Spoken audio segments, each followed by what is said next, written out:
Bakit?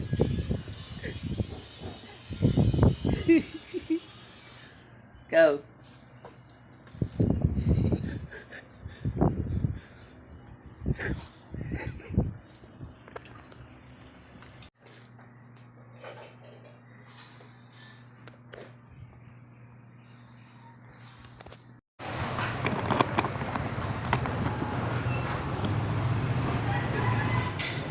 Ayun, tapos na tayo dito sa may pagdadrop dito sa may Aurora Boulevard.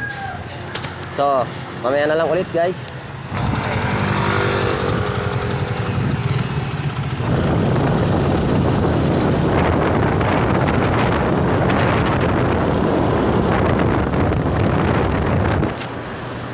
Ito na naman tayo.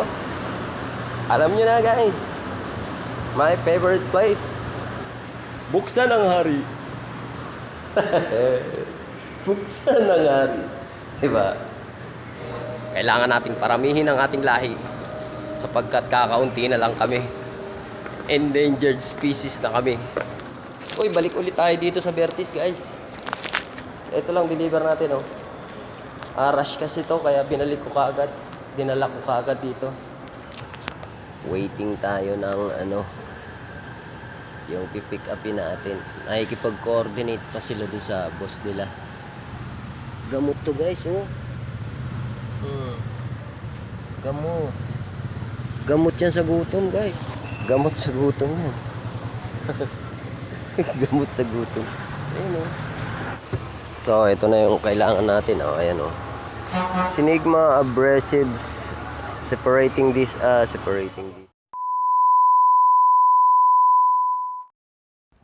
Isang magandang araw sa inyong lahat guys. At eto na naman syempre ang pamilya Bontraps at ang inyong lingkod, si Barako ng South. At muli gawin nating masaya ang ating bawat araw at gawin nating makabuluhan.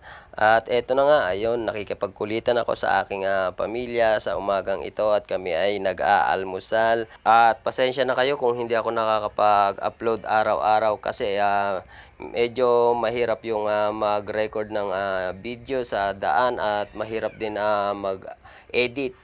Kung alam nyo lang at talagang struggle kapag sa editing na at pagbo-voice recording. At eto na nga, oh, yan, oh, nakahanda na tayo at papasok na tayo, naka-gear na tayo. Ayan, yung nasa leeg ko ay protection yan sa araw sa leeg para hindi umitim yung leeg mo. Kasi sa maghapon na kapag tinatamaan ng direktang sinag ng araw yung leeg ko ay talagang umiitim at hindi ko talaga kinakalimutan yan. Minsan kapag nakakalimutan ko ay talagang yung leeg ko umiitim. At ayan nga, kung nakita nyo yung inangat ko na yun ay yun yung mini driving light ko sa harapan. At yan ay muntik malaglag nung gabi nung ako'y magde-deliver kasi hindi ko napansin na laglag na pala yung isang tornilyo niya at isang tornilyo na lang ang kumakapit at buti na lang ay nakita ko. At eto, nag-deliver na nga pala tayo. Ang first drop natin ay sa may Aurora Boulevard sa part ng Cubao ito. At ayan na nga, inabot na natin sa magre-receive yung parcel at paalis na ulit tayo at nandito na naman tayo sa Bertis. Dito sa Bertis ay palagi, syempre nandito ako. Alam nyo naman na lagi akong nandito. At syempre binidyo ko dito yung daan papunta doon sa pinaka-parkingan, yung papunta doon sa pinaka-papasok sa parkingan ng Bertis. Kasi 'di ba hindi ko napapakita yung kung paano pumasok dito sa parkingan. At eto nga, ipapakita ko naman sa inyo kung saan yung pinakapasukan dito. Ito ay yung sa gilid lang ng pinaka-landmark. Bali magkatapat lang sila lang ng landmark itong Bertis na to. At marami na talagang nagsibulan ng mga building dito. At ayan nga, meron pang bagong ginagawa. At etong parting kanan na yan, dyan ako magpa-parking. At ang bayad pala ng parking dyan ay 50. O nga pala, naisabi ko na yan sa inyo. At nandito na tayo sa may pinaka-parkingan. Naglalakad na tayo dun papasok sa may elevator. Parang naiisip ko tuloy guys, dahil nga nakikita ko dito ay sa dami ng pumaparking ay parang milyon sa isang araw yung kinikita dito ng Ayala Malls. At siguro ay parang naiisip ko kapag yumaman ako, bibili ako ng isang malaking lote at gagawin kong parkingan. At syempre dapat malapit din sa mga malls yun o yung mga tinataong lugar para hindi ka mahirapan hanap ng mga magpa-parking kasi nandun na at malapit lang sa mall. Ganyan yung mga strategy ng mga negosyante. Siyempre, malay mo maging mayaman tayo o maging negosyante rin tayo. Mas gusto ko yung ganyang negosyo. Siyempre, pasok lang ng pasok sa yung pera, di ba? Araw-araw.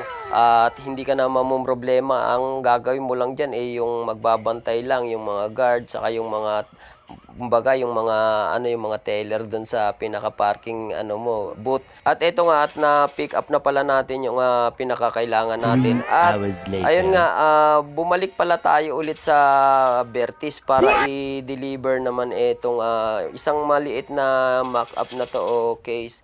At kasi kaya binalik natin agad yan kasi nga rush yan. At mahalaga yan na maibalik agad sa tamang oras kasi syempre nag-aantay yung mga kliyente na pagkakabitan yan o pagsusukatan o ipapakita yung pinaka nagawang mock-up o yung model ng ngipin niya. Ipapakita yan. Halimbawa kapag nagustuhan niya yan, yun na ang gagawing actual na magiging ngipin niya.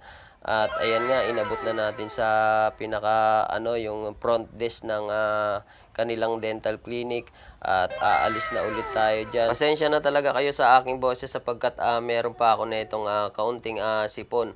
At nandito na nga pala ako sa bandang Cubao para mag-pick up naman ng kakailanganin sa aming dental lab. Parang yung pang-grind, parang maliliit na siya na liha na bilog. At nag-aantay ako dito kasi nga kino-coordinate pa nila yung boss nila kung nakapag-order na ba kami o hindi. At may nakita ako dito sa bandang gilid ng pader mayroong mushroom.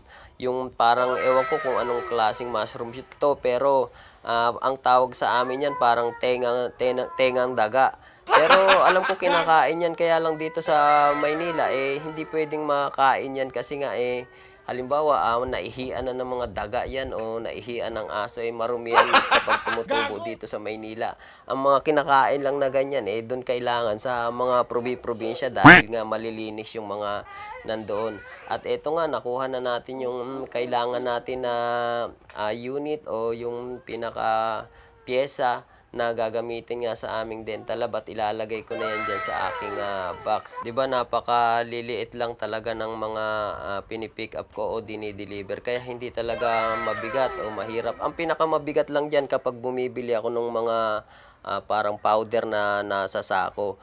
Siguro mga nasa 25 kilos lang naman yun at kayang-kaya ko naman. Yun nga, ang pinakamahirap lang dito kapag inaabot ako ng ulan o matirik na araw talagang kailangan mo talagang yung sumilong o kapote kapag umuulan kasi talagang katulad ko naulanan ako nung isang araw talagang sinipon ako at kala ko lalagnatin pa ako buti na unahan ko siya ng gamot.